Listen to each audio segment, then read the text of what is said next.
our next speaker tonight is going to do something very, very special for you. He's going to give you a very amazing talk that is extremely moving. His name is Joe Fleenor. He told me that the story that his family tells is the one time he tried to run and jump over a fence and instead ran and jumped right into the fence, which is also his stupid human trick, evidently. So he is going to be doing The World at Its Best. Please give a big, warm welcome to Joe Fleenor.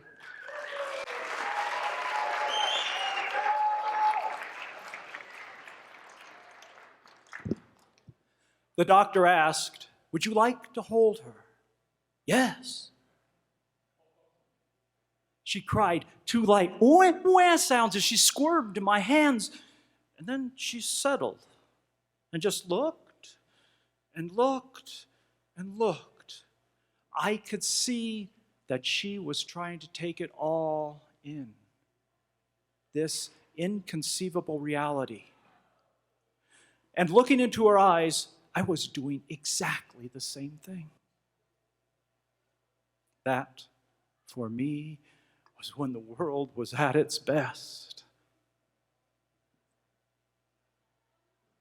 I asked her what she wanted to be when she grew up, and she goes, "Meow, a cat." And because of that, she was the perfect person to take the Broadway musical Cats. I mean, this is the only place I know where you can grow up to become a cat.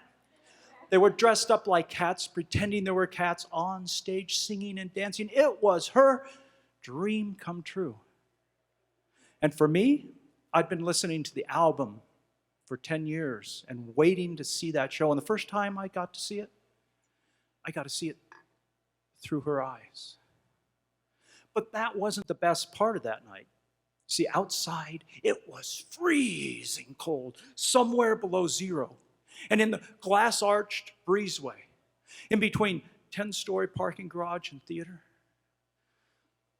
at the railing of the 5th floor, we blew bubbles.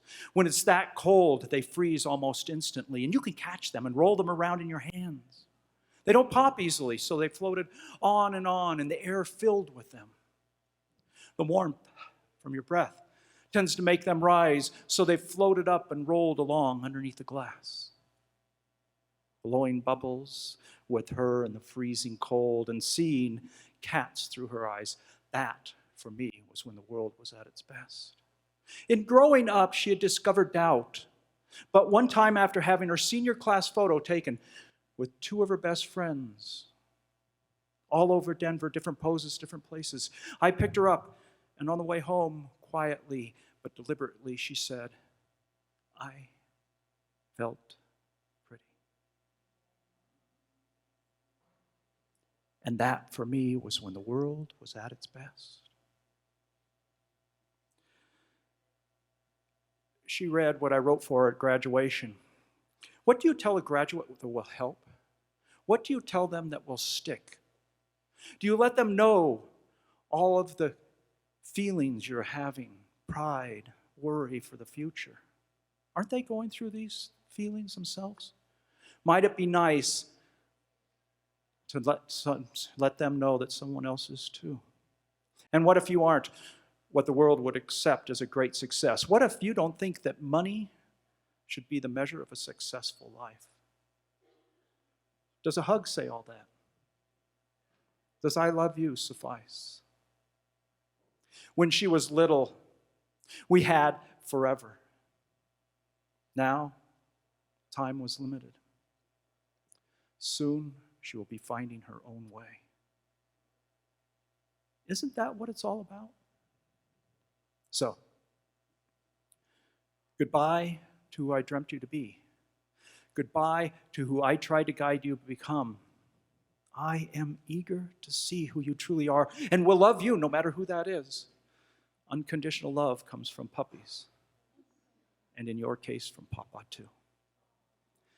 Outside in the hall, outside of the theater, with all of her friends and all of the parents and teachers and students, she burst into tears and gave me a great big bear hug. And that, for me, was when the world was at its best. The doctor asked, Would you like to hold her? Yes, I would like to hold her again